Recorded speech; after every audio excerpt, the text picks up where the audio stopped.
Hey guys, it's Teresa, and starting off in this video, there's a couple things I want to talk about, a couple things that have my attention. I was not really going to say a lot today, I'm not going to lie. I think not every day is a creation day, and that's fine. But I think if you are someone who does want to be on that creative track, creating something every day, even if it's a little something, creativity births creativity. And I understand there's like ebbs and flows to creativity, but I think just putting yourself in a position where you can create is huge, and you probably have more to say than you think you do. And if you are someone who's been in a position where that flows through you, to use it or lose it. I definitely think that's the thing. But in today's video, I wasn't gonna make a video, and then I saw some shit and it was like triggering to me, and I'm like, why is this so triggering me? Why does this make me mad? And basically it's like, jealousy is very powerful. I also think in women, and it's kind of like, it depends on what you do with it. I don't think it has to end there. You know, jealousy is simply, it's information. It lets you know what you admire in someone else. And then jealousy is that admiration turns sour. So it's fine to just like take it and to let it be what it is. To be like, I admire this person. There's something about them that I admire. There's something about them that I would like to have for myself. But instead of capping it with a limiting belief of that's not meant for me or anything like that, you can just let it go back to be what it is. Let it go back to be what it was, which is admiration, you know, to take a step back. And I think sometimes it can piss somebody off to see like, oh, somebody's doing more with less. And I'm here to say that is not the other person's problem. That is not the person that you are jealous of. That is not their shit, not their problem at all. You know, they can go on, they can live their life. If somebody living their life pisses you off, that's saying something more about you than it is about anything else. And like, allow that person to inspire you. A couple of years ago, I was going through something, and I was obsessed with Harry Styles. I'm not gonna, whatever. We all went through our phases. It's fine. But I was really obsessed with Harry Styles, and I was like, I'm never gonna be able to create what he created. I'm never gonna be able to do what he did. And I was like really bummed out by that, which, by the way, like, the level of, I don't want to say the level of entitlement, but the idea of seeing like a big, huge celebrity and being like, should have been me. No, I'm kidding. Not in that regard, but just being like envious or a lot of admiration towards what they had already created. And that was when I kind of first came upon this idea of allow your, nice little fan there. Anyway, allow it to inspire you. Just let it be what it is. You know, it's not wrong to have it be an innocent thing of, this person really inspires me. And to just let that stand on its own.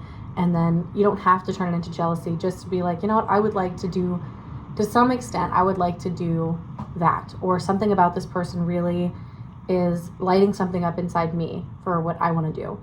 And then just work with that, you know, to backpedal it. And then instead of, you know, sometimes people will make different comments, and you can, that's why when they say like, oh, you know, this girl's always picking on me, and it's like, no, it's because she's jealous. It's because she's jealous, you know, regardless of whether or not. Sometimes that's just the easiest answer. But I think somebody else having ill feelings towards you, usually, you know, unless there's something else in the mix, sometimes, and it's like they have no reason, they don't even fucking know you, and they're like, I don't like that person. And it's like, okay, like, none of my business, none of my shit. But at the same time, yeah, like, I'd probably inspire you, and you probably don't know what to do with that. And I don't even mean this like coming at it from like a me inspiring somebody else. I meant this like, I saw somebody else, I liked what they were doing, and I was like, fuck, why am I not doing that? Why am I not creating? Why am I not putting something out there? And instead of letting it be a sour energy, and instead of letting it turn into bitterness within me of, well, I should, then do it. Then do it. If somebody is out there inspiring you and you like the shit that they're doing, act on that. Act on that inspiration instead of allowing it to kind of fester inside you and it should have been me. Well, then go fucking do something. Then go make something. You know, let them be what they're, like, it kind of reminds me of the quote too, like, the only person who's going to criticize you is someone who's doing less than you. And there's such a thing as, you know, helpful critique from, you know, a mentor. That's different. But someone who is like, I'm not creating anything and you are. So somebody that puts something out there, that is a much easier thing. It's easier to criticize. Judgment is such a safe place. That's the other concept I was working with too. Like, judgment is so safe. It's so easy to see someone and to be like, well, you actually had the balls to put something out there. You actually had the balls to create something. And, well, what do I think of it? One, I don't really give a shit what you think. And two, like, you didn't make anything. Let's see yours. You know what I mean? Like, if it really was about competition, if it really was about comparing or whatever the fuck, like, what did you make? Oh, you didn't make anything because you were too scared to. Cool. Sounds good. Cool. I'm not really worried about what you think of that, of what you think of my shit then, if you were too scared to make something. Because, like, the sidelines is such an easy place to pass all kinds of shit. So I guess that was kind of my thought for the day. I just was like, hold up. Like, here I am. And I don't really, there's not a lot of people that I get, like, triggered by or, like, intimidated by. But then seeing somebody else do some cool shit, and I'm like, I want to do some cool shit. Like, just let that be that, you know? It doesn't have to be more complicated than that. It doesn't have to turn into this, like, well, they such and such, like, and then you're tearing. Bitch, what? Go make something. Go create something. Like, when you let it get past the point of jealousy, it turns into so many ugly things that it doesn't need to turn into. But if you backpedal and have enough self-awareness to say, I really admire this person, cool, then go do something. Go, what do you admire about them? Like, another person that I really like is Nicole LePera, Dr. Nicole LePera. She talks about the importance of getting curious over getting critical. And, you know, not even to shame yourself, like, oh, you've gotten a bad energy. You know, good to bring awareness to that. But, like, why do you admire this person? What about them is igniting something in you that you also want to create, that you also want to do something? And to just be aware of your own ill energy sometimes, you know? And once again, you don't have to bully yourself out of that. Well, kind of, maybe you should a little bit. But, like, you don't have to be hard on yourself. But just to be, like, aware, like, why is this inspiring me? And allowing this person inspiring you to allow you to create something versus to turn it inward and to turn it sour and to criticize what they're doing. Like, one of those literally blooms things. One of those creates other things. It creates the space for new, and the other one will dampen what is already made. And so it's like, we can make more. Like, there's more cool shit to be made in the world. And how beautiful it is to like see a gorgeous flower and to be like, I would also like a flower. I'm going to plant one too. Instead of saying, I really like that flower that they made. I really like that they were creating something. Let me go buy and put something on their flower so that I don't feel bad about me not having any flowers. Like, that's the energy. It's gross, and it's like, do something with that. Just make something pretty. Let it be an inspiration instead of going out and feeling like you need to humble somebody or knock them down a peg in order to be on the same page as you. That's fucking stupid. Like, to look at your, like, brown soil, your brown dead soil in front of you, and to be like, well, I feel bad that I'm not. Then go make something, you know? It's not only kind of funny to, like, want to put somebody else down, but also to doubt the fact that do you think you couldn't make that? Go make something. And, like, I think how many of us have been, like, shamed out of trying shit? Just go try. Just go make something. Go fuck around and find out, you know? Like, feeling like, oh, it's not safe to try. It is safe. It's safe to try. It's safe to make something. Go do something. Go create something. You know, if you fuck up, that's fine. That is fine to mess up. It's fine to try and to not have it work out. I think, once again, you know, you see somebody else's finished product and you're like, well, my first time didn't turn out like that. Why would it? Why would it? Why would your first time turn out really amazing? You've never done it before. You know, like, with anything in life, there's a skill to it. There's a level of effort that you have to put towards something. I think about this with cooking too, talking with a friend. Like, she sent over a bread recipe, and I was like, oh, because I think she makes amazing bread. And she's like, oh, this is like nothing compared to my mom's. And I'm like, well, this is pretty freaking amazing. So then I'm like, well, I want to make bread too. Which, of course, there's a part of me that's like, if I'm not going to be good at it, I don't even want to try. But it's like, how will you know? You try, you know?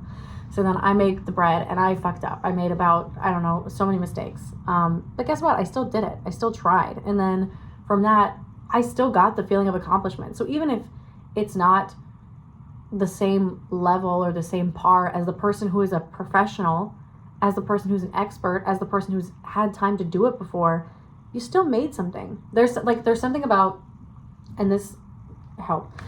There's something about too, like, you know, like in kindergarten, the whole macaroni necklaces, or like putting macaroni on a piece of paper and giving it to your mom.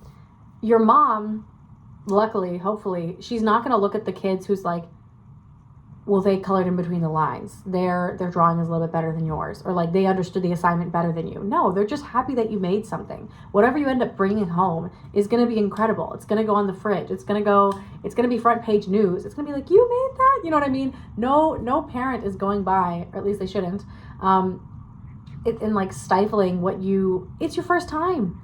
And the goal wasn't to do it perfectly. The goal was just to do it, you know? So like, if you try something and it doesn't work out, that is fine. You tried. How exciting is that?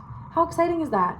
And, you know, just because it's not met with the same enthusiasm as, you know, a child bringing something home from school and you being like, this macaroni thing, this is so cool. I love that you did that.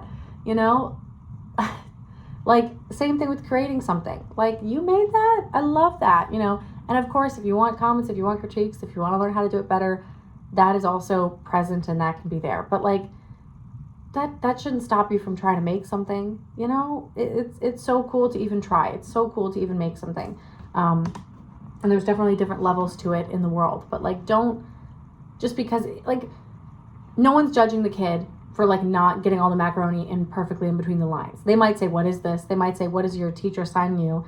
You know, but they're not going to say that out loud. But like, the point is not to do this thing perfectly. The point is to try. And I think a lot of times we shame ourselves out of it even beforehand because of potential judgments. And it's like, you get to this point in creating where you're not really giving a shit about judgments because you know that that's not your audience. Because when you are really creating something, you're working with a flow of energy and you're working with that energy. And it doesn't have to be good. It doesn't have to be perfect. It just has to, by it existing, is like obeying a greater or higher calling. You know what I mean? You know what I mean? Is that getting lost in translation? Does that make sense? I don't know. The end. But I hope you enjoyed this video. I hope this was helpful. I guess like this concept is like, if it's helpful to me, hopefully it's helpful to somebody else. But like, allow the people who you're jealous of, allow them to be inspiration and not strictly a source of jealousy. Like, the reason you probably admire that is because you see some aspect of that in yourself too, that you know you have the potential to do something similar as them, or to create the same, or like to do something, to create something, you know. For me, it's creativity. Maybe for other people it's math or science or some shit. I don't know. Like, that's not my arena. I don't see somebody who did something cool in math and like, I should have done that. Like, no, that's not my calling. You know what I mean? So your jealousies also reveal something about your own value system or your own your callings as well. So yeah, the people that usually inspire that jealousy are not people that we don't also have a level of admiration for. But yeah, so just let it be what it is. Allow it to be an admiration. You don't have to let it turn sour. And if you do, just take a step back and say, get curious instead of getting critical. Like, instead of shaming yourself and being like, you shouldn't be such a bully. Well, one, yeah, you shouldn't be such a bully. And I feel bad for me, that you felt the need to become a bully instead of letting it inspire you. I'm sorry that you felt the need to go so small-minded. And you can make whatever you want to make. You can do whatever you want to do. And it's kind of goes back to scarcity mindset and abundance mindset. I don't know why I'm so scared of the end of a sentence, but I feel like none of these videos have like a period after them. They're just one long thought. So thank you for hanging out with this little flow of consciousness. I hope you guys have a great day. Appreciate it. Go create, go let yourself be inspired. And if something pisses you off, ask yourself why, in a really nice way. And sometimes the answer can just be, I don't know, it just pisses me off. Okay, cool. Other times it tells you a little more about yourself. So the end. All right.